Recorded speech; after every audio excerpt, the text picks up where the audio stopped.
11 al verso 25. Cuando lo encuentres se pone de pie para que leamos la palabra de Dios de pie todos y oremos juntos también. Amén. Si se puso de pie es porque lo encontró.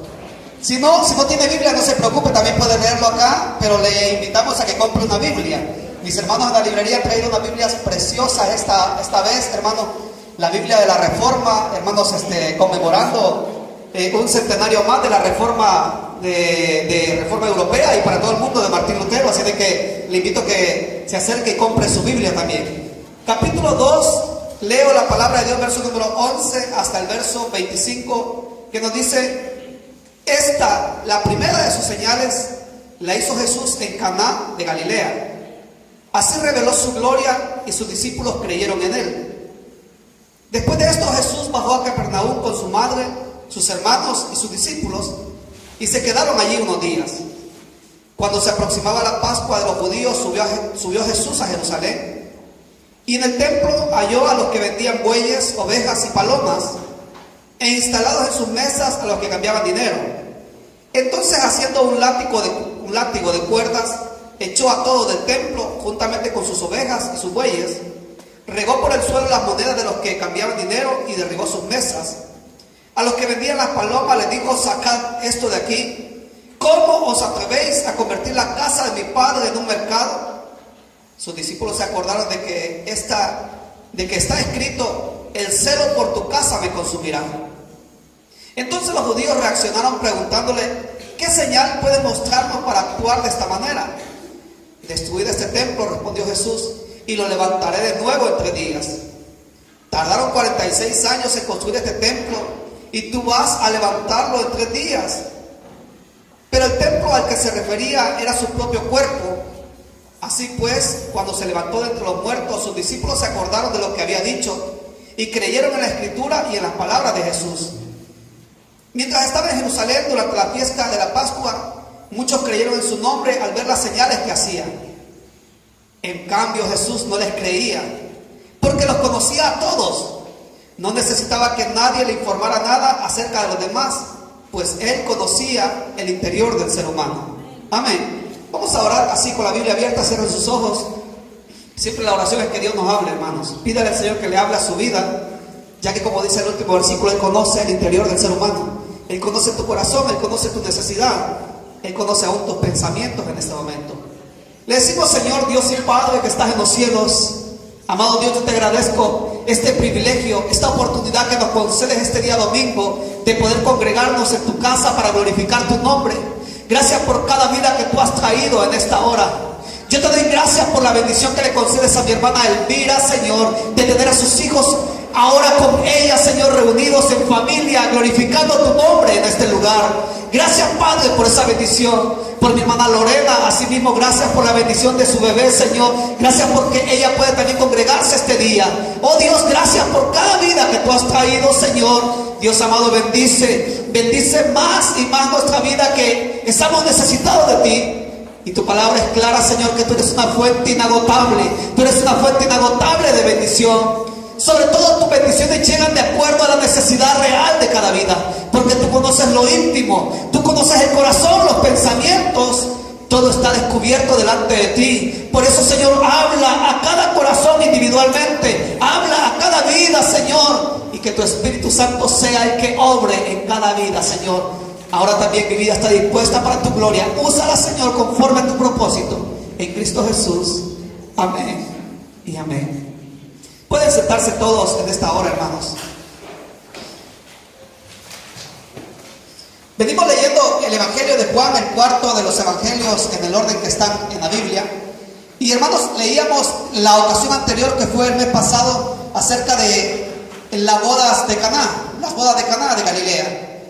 Y decíamos de que ese fue el primer milagro que el Señor Jesús hizo, hermanos, en el inicio de su ministerio.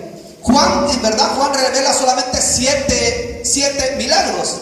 La palabra que usa Juan es señales, no es milagros. Señales. El Señor Jesús hizo 7 señales. La primera fue en Caná de Galilea. Por eso es que yo iniciaba en el verso 11, porque dice la Biblia: esta es la primera de sus señales. Dice la versión Reina Valera: este principio de señales hizo Jesús en Caná de Galilea. Entonces, las señales o los milagros que el Señor iba realizando, o que Juan, mejor dicho, deja registrados en su evangelio, van en orden ascendente, hermano, en orden ascendente, hasta llegar a la resurrección de Lázaro, que es uno de los milagros más grandes, hermanos, que se realizaron. Pero después de que el Señor hizo ese milagro en la boda de Canaá, también como un testimonio de lo importante que es para el Señor el matrimonio, porque el primer milagro lo hizo en un matrimonio, en la realización, mejor dicho, de una boda. Hermano, después de que él hace ese milagro, dice la palabra acá, que él bajó a Capernaum. Capernaum estaba de Caná como a 25 kilómetros. Recuerde que la mayoría de los trayectos se hacían andando. Y hermano, después de que bajó a Capernaum con su madre, sus hermanos, sus discípulos, y soy específico en leer esto por si alguien dice que María no tuvo más hijos o que Jesús no tuvo más hermanos. Aquí dice literalmente: bajó a Capernaum con su madre, con sus hermanos y con sus discípulos. El Señor Jesús tuvo más hermanos, María tuvo más hijos, la Biblia lo enseña. Y usted puede leer San Marcos capítulo 3, también lo dice, hermanos, sus hermanas y sus hermanos están aquí. Pero estos solamente son algunos aspectos que al leer la palabra de Dios uno encuentra que el ser humano está confundido porque no lee la Biblia, no lee la palabra de Dios. Pero ahora bien dice la Biblia que bajó de Capernaum, y el verso número 12 dice que bajó luego y se quedaron unos días ahí. Posteriormente, el verso 13 nos dice que cuando se aproximaba la Pascua de los judíos, subió Jesús a Jerusalén. Hermano, la Pascua era una de las celebraciones obligatorias para todo judío. Todo judío que se encontraba, hermanos, por lo menos a 25 kilómetros de distancia de Jerusalén, tenía la obligación de acudir a la Pascua, al templo, a Jerusalén. Eran 3 festividades en el año que era obligatoria estar. La fiesta de los panes sin levadura, hermanos, la fiesta de los tabernáculos y lo que es la Pascua. Son 3 celebraciones en el año que todo hombre judío tenía la obligación de bajar y participar de ella. Entonces encontramos que el Señor Jesús estaba a esa distancia y Él baja a Jerusalén, dice la palabra de Dios, al templo. Pero cuando Él llega al templo, dice el verso número 14, halló a los que vendían los bueyes, ovejas, palomas, instalando sus mesas a los que cambiaban dinero. Todo esto, hermanos, era un mercadillo completo lo que Él encontró cuando llegó al templo. Pero hay que entender un poco el porqué de esto, hermano. Hay que entender un poco de por qué es que se vendían palomas, por qué es que se vendían carneros, por qué es que se cambiaba moneda. Hermanos, si todo judío estaba obligado a bajar al templo, el propósito era ofrecer sacrificios al Señor, ya sea de gratitud, hermanos, o ya sea por el pecado. La obligación era, hermanos, también, ya que estaban en el templo, ofrecerle al Señor. Pero ¿qué es lo que pasa? Imagínense alguien que venía desde el otro extremo de Israel, desde el norte totalmente, y tenía que bajar, hermanos, y venir con su oveja o con su buey. Imagínese usted recorrer, hermanos, quizás 80, 100 kilómetros. Era muy cansado caminar, el paso era muy lento, el animal podía morir. Entonces lo que muchos hacían era de que compraban sus animalitos ahí a la entrada del templo. Era la oportunidad para muchas personas de hacer negocio también, hermano, ya que muchas personas se ahorraban el agobio, hermano, de estar comprando, y llegaban ahí y lo compraban antes de entrar a la iglesia. Se ahorraban todo eso. De tal forma de que también habían personas que venían, hermanos, de lejos y tenían que pagar sus tributos también. Tenían que comprar dentro del templo. Y la única moneda que se permitía dentro del templo era la moneda, hermano, lo que era Galilea, una moneda que era particular de ellos. No podía utilizarse, hermano, la moneda que usaba el imperio. ¿Sabe por qué? Porque el imperio romano tenía monedas con la imagen del César. Y recuerde usted que el César era una divinidad para ellos. Y esa divinidad, hermanos, era algo abominable para todo judío, aquel que reconocía a Jehová Dios. Entonces, ¿qué era lo que pasa? De que la moneda única que era válida dentro del templo, hermanos, era la moneda que ahí mismo se entregaba. Entonces lo que hacían era un cambio de moneda. Es más, venían personas de fuera de Israel, hermanos, y traían monedas de otras nacionalidades paganas. Entonces lo que tenían que hacer era cambiar sus monedas en ese lugar. Y se facilitaba la vida porque habían cambistas de moneda. Dice la Biblia acá que ya las mesas estaban instaladas para el cambio de moneda. Pero claro, todo esto daba la oportunidad oportunidad, hermano, a que se diera todo tipo de trapicheo, creo que aquí en España, ¿no? La palabra, de tal forma de que, hermanos, se hacían usura, podía darse ahí, podían darse situaciones en las cuales alguien, hermano, dijera, bueno, yo tengo aquí mi animalito y te lo doy en tanto, aunque su valor fuera mucho más inferior, pero como a ti te urge, tú vienes de lejos, si no lo quieres, regresa a tu lugar y cómprate tu animalito, a ver cuánto te va a costar traerlo hasta acá. Entonces, lo que se daba ahí eran situaciones en las cuales, hermanos, los precios iban desorbitados. También, hermanos, había una característica. La palabra de Dios dice que todo animalito que fuera a ser sacrificado tenía que ser perfecto. Para eso, hermanos, dentro de los mismos sacerdotes habían inspectores que inspeccionaban los animalitos para ver si reunían las características que la ley establecía. Y si alguien llegaba y decía, bueno, aquí tengo mi ovejita para hacer sacrificio al Señor, la revisaban y tenía algún defecto físico, no podía ser sacrificada. ¿Qué pasaba? Que esta persona tenía que salir fuera y decir, mire, esta no, tengo que comprarme otra. Y usted sabe, hermanos, cuando hay situaciones de ese tipo, hay gente sin corazón que se aprovecha. Y dice, bueno, ya que no te sirve ese, pues tiene que comprarme a mí. Tiene que comprarme y a tal precio te lo doy porque esta sí es perfecta. Entonces se daban situaciones, hermanos, que no eran de nada agradables delante del Señor. Y dice la palabra que, verso número 15, entonces haciendo un látigo de cuerdas, echó a todo el templo, juntamente con sus ovejas, sus bueyes, regó por el suelo las monedas de los que cambiaban dinero y derribó sus monedas. Amén. Aquí hay otro punto más, hermanos, y es el hecho de que la mentalidad humana concibe a un Dios de amor. La mentalidad humana concibe Dios es amor porque la palabra de Dios lo enseña. Amén. Pero ya cuando ven a Jesús tomando un látigo, hermano, y golpeando y tirando mesa, dicen, ¿qué Dios es ese? ¿Qué Dios es ese que hace eso? Pero, hermanos, ese mismo Dios de amor también es un Dios justo y el pecado no lo puede concebir, hermano. La maldad es intolerable delante de Él. Más adelante dice la palabra del Señor que los mismos discípulos se acordaron después de aquella porción del libro de los Salmos, capítulo 69 y verso 9, que dice, el celo de tu casa me consume. Ellos se acordaron y en ese momento entendieron por qué el Señor había actuado así. Porque Él llegó y ve a la gente haciendo negocio, hermano. Él llega a la casa de oración y dice la Biblia que encuentra a la gente ahí vendiendo, comprando, hermano, haciendo todo tipo de negocio. Y dice que ese celo del Señor se encendió y hace un látigo y comienza a tirar todo por todos lados, hermano. Por eso le digo de que Dios es amor, eso es definitivo. Pero no dará por inocente al culpable, dice la palabra de Dios. Cualquiera que dice, mira, sí, yo soy malo, pero Dios es amor. Y como Dios es amor, yo no me preocupo porque Él me va a perdonar. Sí, pero nunca lo ha visto airado. Usted no lo ha visto airado. Este Jesús es el Jesús del Nuevo Testamento, del que todo el mundo dice, es que el Antiguo Testamento era un Dios airado. El Antiguo Testamento era un Dios malo, dice algunos. Pero en el Nuevo Testamento, en Jesús, se ve la misericordia, se ve el amor. Pero acá no lo ve usted en ese plan.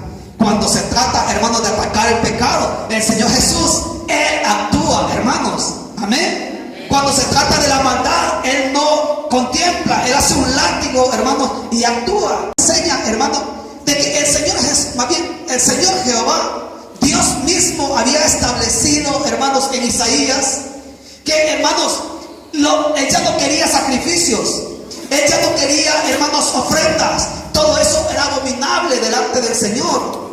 Es más, dice el libro de Proverbios, hermano, la palabra del Señor dice que son abominables los sacrificios del impío. ¿Cuánto más si los hacen con maldad? Dice el libro de Proverbios. Entonces, yo quiero que usted entienda la reacción del Señor Jesús en relación a esa porción que le he mencionado. Dice la palabra del Señor que el Señor ya no quería sacrificios. Jehová ya no estaba exigiendo sacrificios. Él ya no quería carneros. Él ya no estaba pidiendo, hermano, que se le sacrificara. Pero encontramos acá a la gente haciendo sacrificios, ofreciendo, hermanos, palominos, ofreciendo becerros, como una tradición solamente. Ya desde el Antiguo Testamento los profetas venían hablando de que Dios lo que quería era el corazón contrito. Los sacrificios del Señor son el espíritu quebrantado, dice la palabra de Dios. Eso es lo que el Señor quería. Hermanos, si en la ley se había enseñado a sacrificar, se había enseñado los holocaustos, era solamente para que entendieran que Dios quería cosas de corazón. Él quería que se le entregara todo de corazón.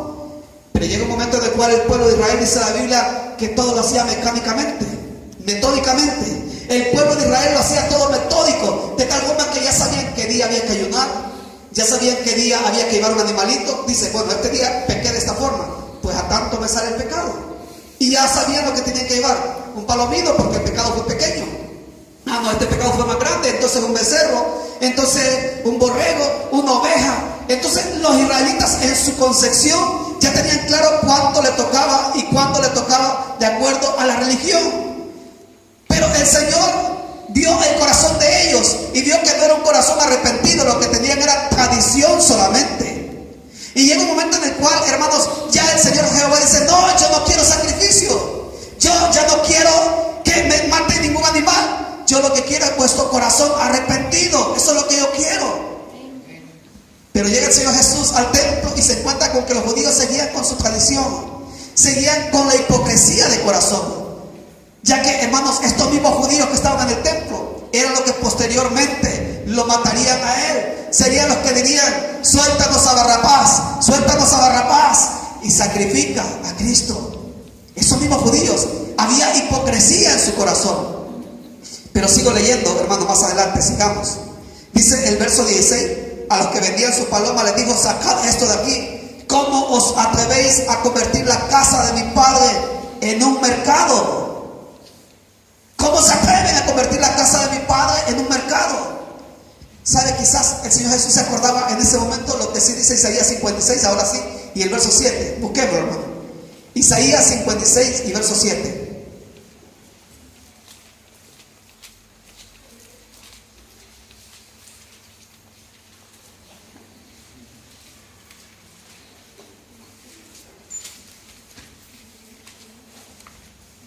Dice la palabra de Dios, verso 7, los llevaré a mi monte santo, los llenaré de alegría en mi casa de oración, aceptaré los holocaustos y sacrificios que ofrezcan sobre mi altar. Oiga, porque mi casa será llamada casa de oración para todos los pueblos, dice la palabra de Dios.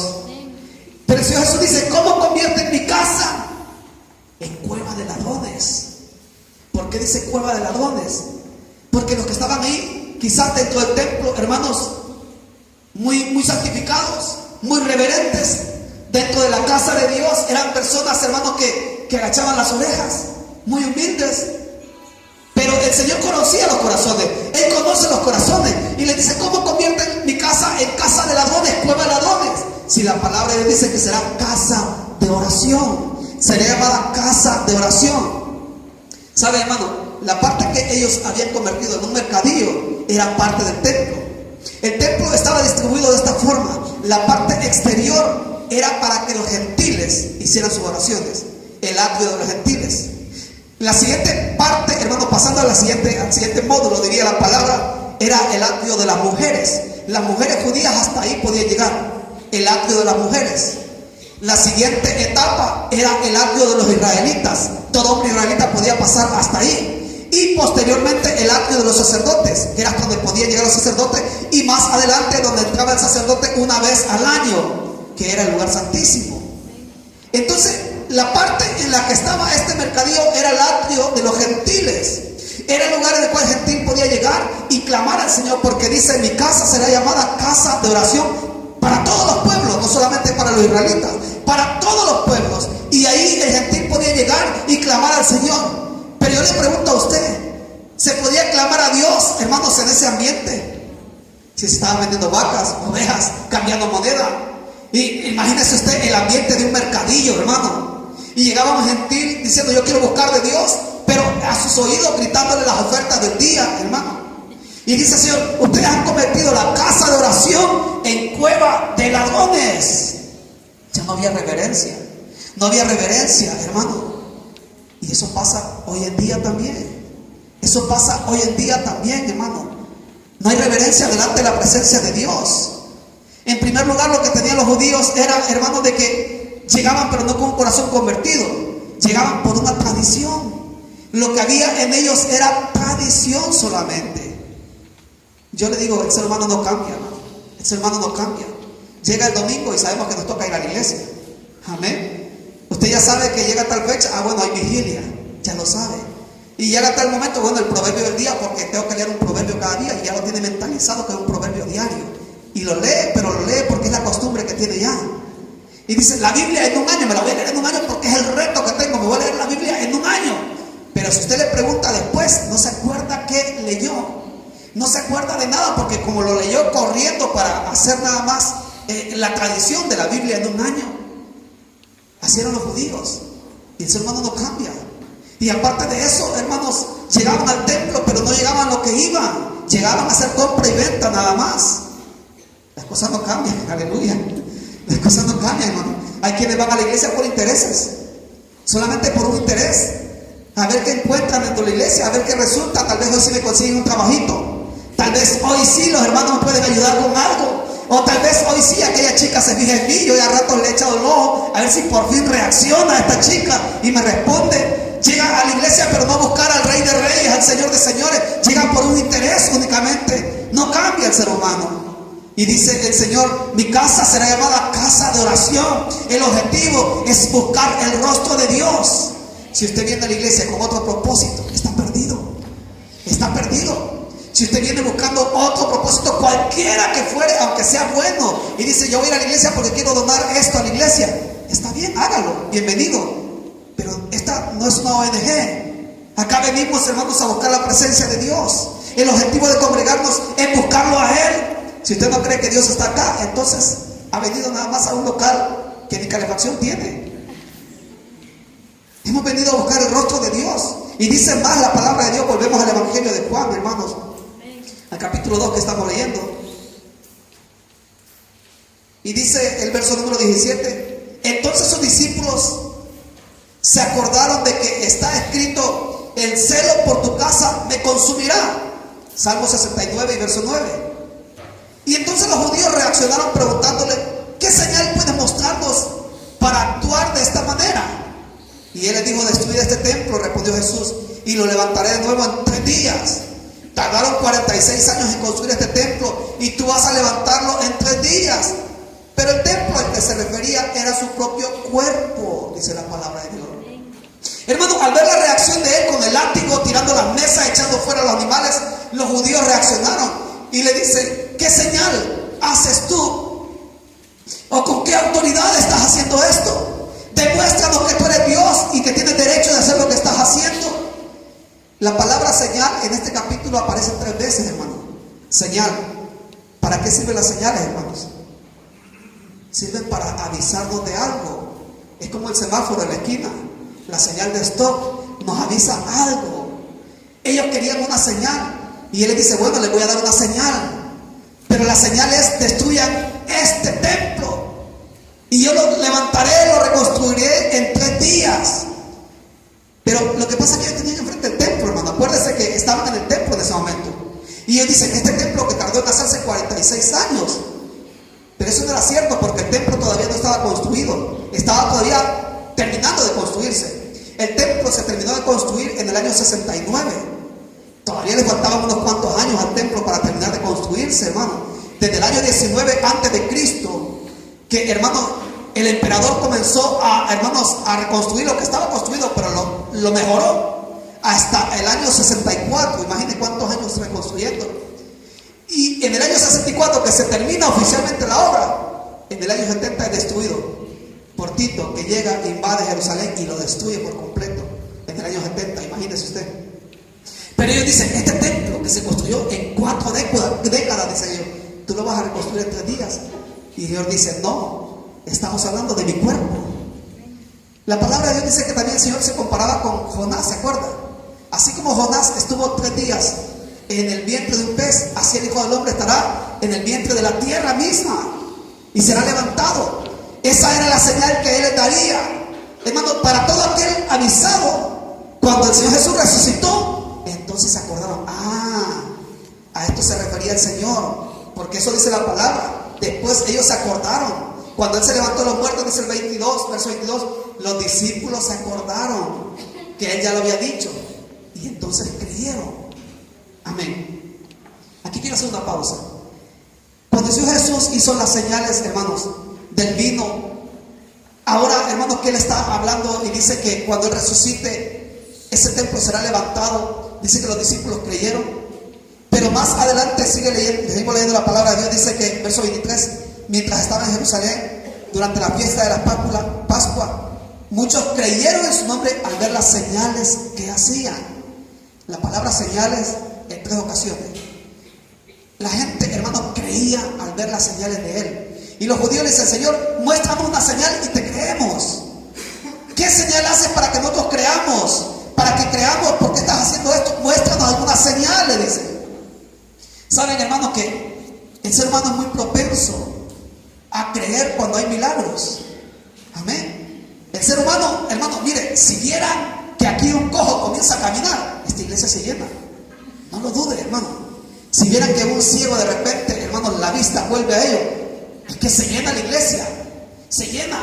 ¿Se acuerdan de la alimentación de los 5,000, de los 3,000? Eso fue un milagro maravilloso, hermano. Y multitudes le seguían. Pero ¿qué le dijo después el Señor?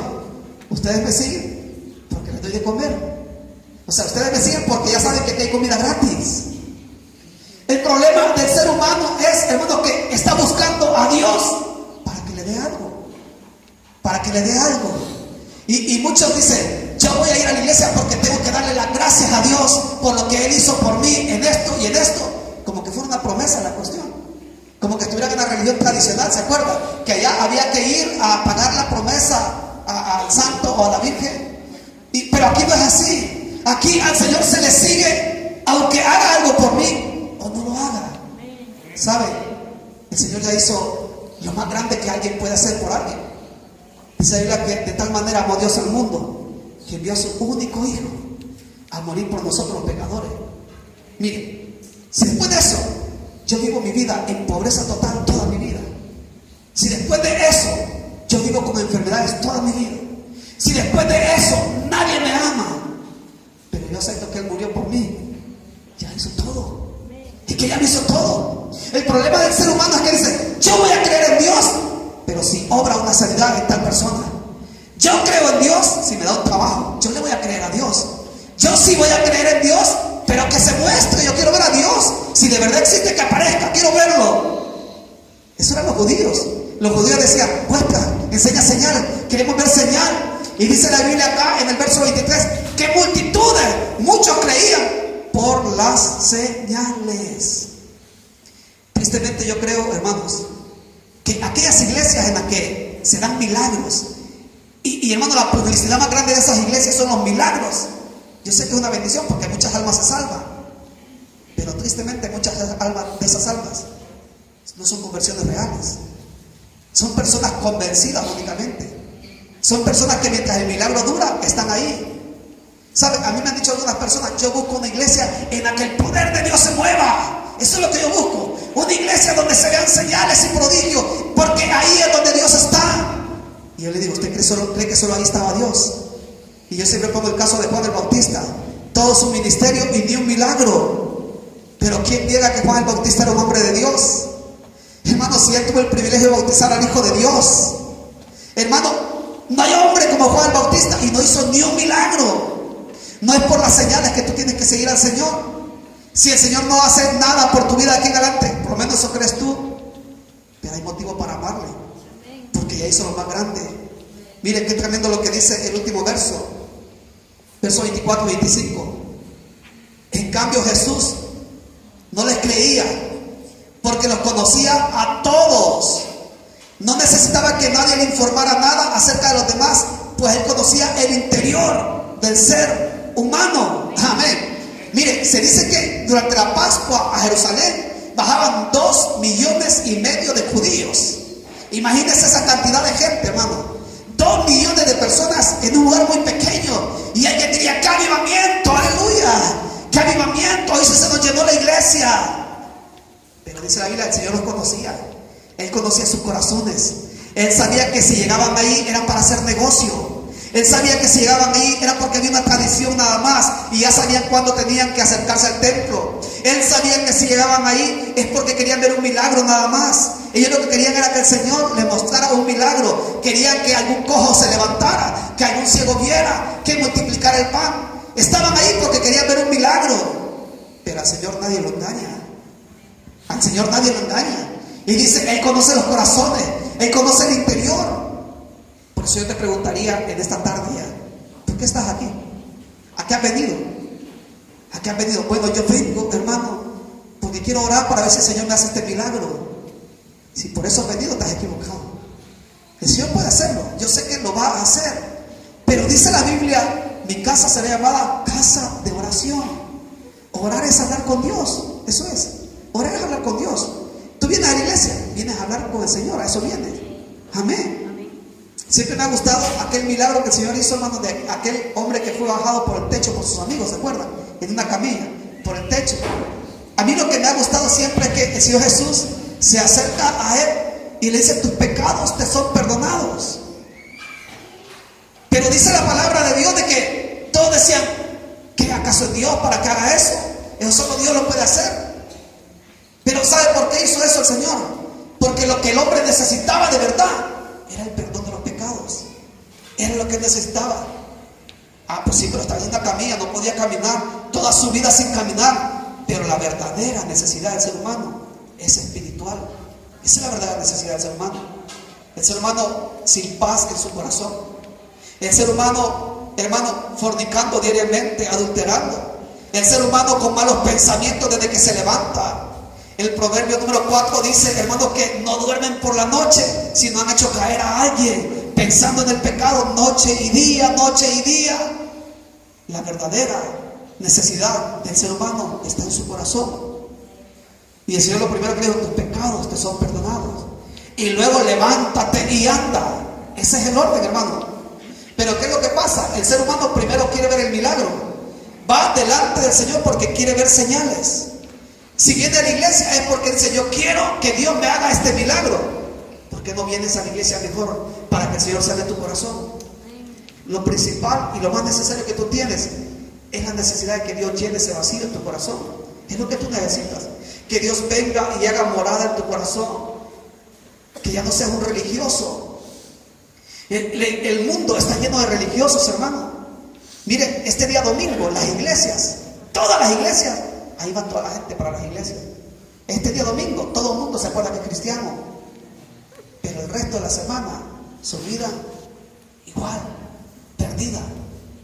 Y dice la Biblia que el Señor nadie lo engaña. Él conoce los corazones. Él sabe quién es quién. Eso a mí siempre me ha parecido tremendo, hermano. Imagínense que el Señor Jesús entrara a este templo, literalmente hablando como lo hizo ahí en el templo, con un látigo. Porque Él conoce, hermanos, quién es quién. Y mi casa la han hecho guarida de ladrones, dijo el Señor. Llena de personas que no tienen para qué van a la iglesia. No tienen claridad a lo que van. Miren, algunos ya están pensando en el almuerzo. Algunos ya están pensando, esta tarde me va a ir muy bien porque voy a ir a tal lugar, me voy a tomar las fotitos allá en tal lugar. O ya están pensando qué puente más bonito voy a tener este fin de semana y voy a ir a tal lugar y a ver si me alcanza el dinero. Ni siquiera saben lo que están y lo que están. Su cuerpo está acá, pero su corazón está lejos. Solamente el cuerpo han dejado ahí estacionado, pero su corazón ya está, no sé, paseando por ahí. Pero es porque no han entendido. Y finalizo leyendo nuevamente estos versículos últimos. Dice la palabra de Dios. En cambio Jesús no les creía, porque los conocía a todos. No necesitaba que nadie le informara nada acerca de los demás, pues Él conocía el interior del ser humano. Miren, esto es tremendo, hermano. Esto es tremendo porque si a mí me dicen desde acá que les tomen una fotografía, ¿qué espirituales se ven ustedes? Hermanos, espirituales. Todos con su Biblia abierta, los que han comprado una Biblia, por cierto.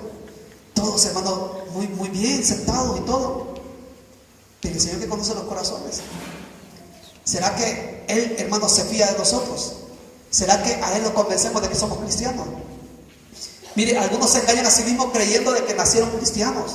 Y dicen, es que yo desde que nací estoy en una iglesia cristiana. Mis padres me van a la iglesia cristiana. Yo nunca he hecho nada malo. Yo soy buena persona. Se engañan a sí mismos. Porque Dios conoce lo profundo del corazón. Él conoce tus pensamientos más ocultos. A mí me engañan. Amén. Aquí quizás hasta un privilegio puede tener dentro de la iglesia. Ser diácono, diaconisa, ser líder de célula, puede ser lo que sea, pero al Señor nadie lo engaña. ¿Qué es lo que quiero decirte en esta mañana? ¿Qué es lo que yo quiero decirte en esta hora? ¿A qué vienes a la iglesia? ¿Y cómo vienes a la iglesia? ¿A qué vienes? ¿Vienes en verdad a buscar la presencia de Dios? ¿Vienes en verdad porque quieres hablar con el Señor y que Él te hable a ti? ¿O vienes buscando cosas? En segundo lugar, ¿cómo vienes? ¿Vienes, hermano, en esa actitud religiosa nada más? En una actitud de que parezcas cristiano de verdad, pero el resto de semana tu vestimenta no dice nada de ti. El resto de semana el vocabulario tuyo no parece nada a lo del día domingo. ¿Cómo vienes? ¿Te pones la máscara nada más el fin de semana? ¿De cristiano, de religioso? ¿Cómo vienes a la iglesia? A Dios nadie lo engaña. Vamos a orar en esta hora. Quiero que cierres tus ojos un momento. Con tus ojos cerrados, quiero que te quedes con estos últimos versículos de la palabra de Dios. Aquí no hay necesidad de que nadie te ponga en mal delante del Señor, porque Dios ya te conoce. Aquí no se trata de que nosotros vamos a ir a ponerle la queja al Señor si tú has hecho algo. Es Dios el que conoce tu corazón. Él conoce realmente tus pensamientos y tu vida. Aún donde tú creías que nadie te miraba y tú decías, no, porque aquí nadie me ve, no hay nadie alrededor, así que no hay problema. Pero Dios sí te conoce. Al Señor nadie lo engaña. Yo quiero que en esta hora seamos sinceros con Dios, no conmigo, sino con el Señor. Y en esa sinceridad, tú sabes si realmente lo que tienes es una religión evangélica únicamente o una religión tradicional y has sido religioso toda tu vida. Yo quiero que ahora tú le digas, Señor, tú amas la verdad en lo íntimo, ya lo entendí. Tú amas la verdad en el interior. Yo quiero ser sincero, quiero ser sincera contigo. ¿Por qué no le dices, Señor, perdona mi pecado? Perdóname porque soy religioso nada más. El Señor Jesús está en este lugar. Él está en este lugar. Hermano y hermana, Él está acá y Él conoce tu corazón, Él conoce tu vida. ¿Por qué no le dices, Señor, perdóname?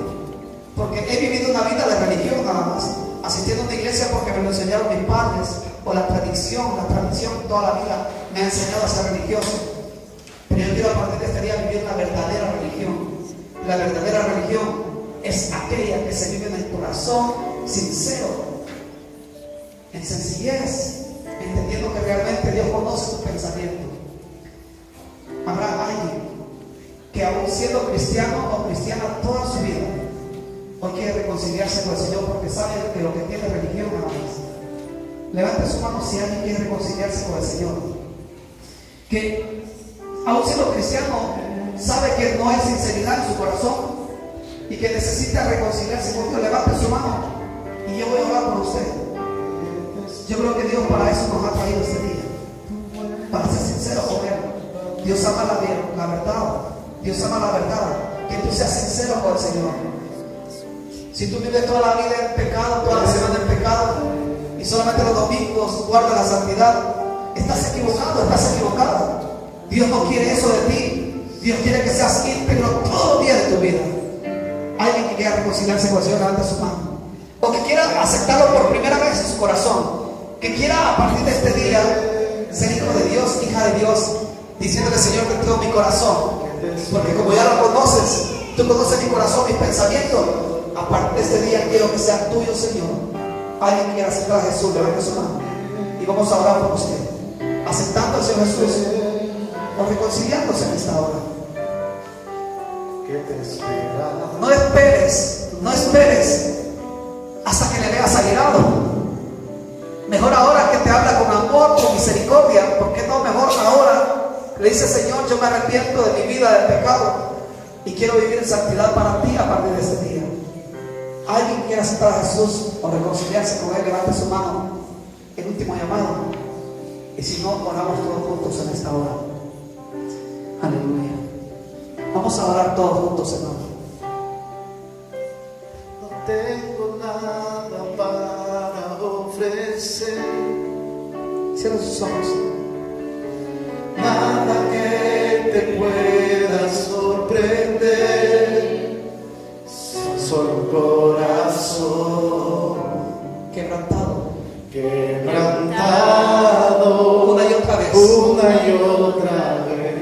Así es, Señor. Eso es todo lo que tenemos.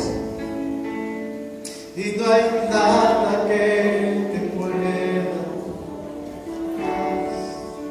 Señor, así es.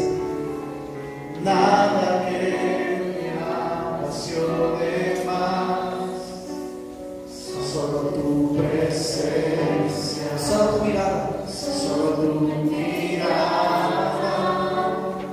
me hace suspirar. Señor, así es.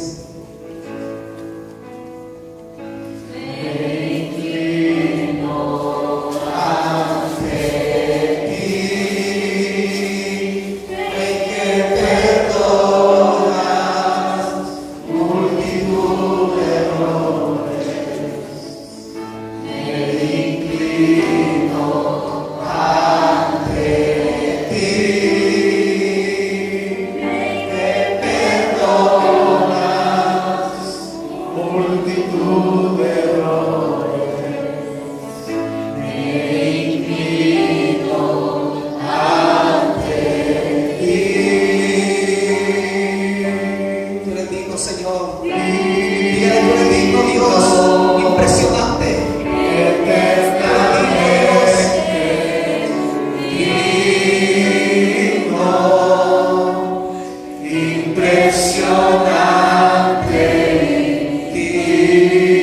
Solo ante ti me inclino, Señor. Solo ante ti yo me inclino. Aleluya, sí, Señor. Gracias, Señor. Yo quiero que con esa alabanza de fondo usted hable con el Señor. Dijimos, será llamada casa de oración. ¿Por qué no abres tus labios? Si tú crees que Dios es real, si tú crees que Jesús mismo es real en medio nuestro, ¿por qué no abres tus labios y hablas con Él? Le dice, Señor, yo no espero nada, yo no te estoy pidiendo ahora nada, solamente, Señor, te reconozco como Dios, como Señor de mi vida. Solamente quiero reconocer que tú eres el que has hecho lo más grande que alguien pudo hacer por mí, darme la salvación. Hable con Él, hermano y hermana. Dígale, gracias, Señor. Gracias porque me amaste no siendo nadie. Gracias porque, Señor, tú me lo has dado todo, aún como soy. Amado Dios, te doy gracias por tu palabra en esta hora. Señor, no permitas. Ayúdanos más bien, Señor, a que no permitamos que nuestra vida se vuelva en una tradición nada más, en una religión, Señor, en acostumbrarnos a hacer algo por tradición.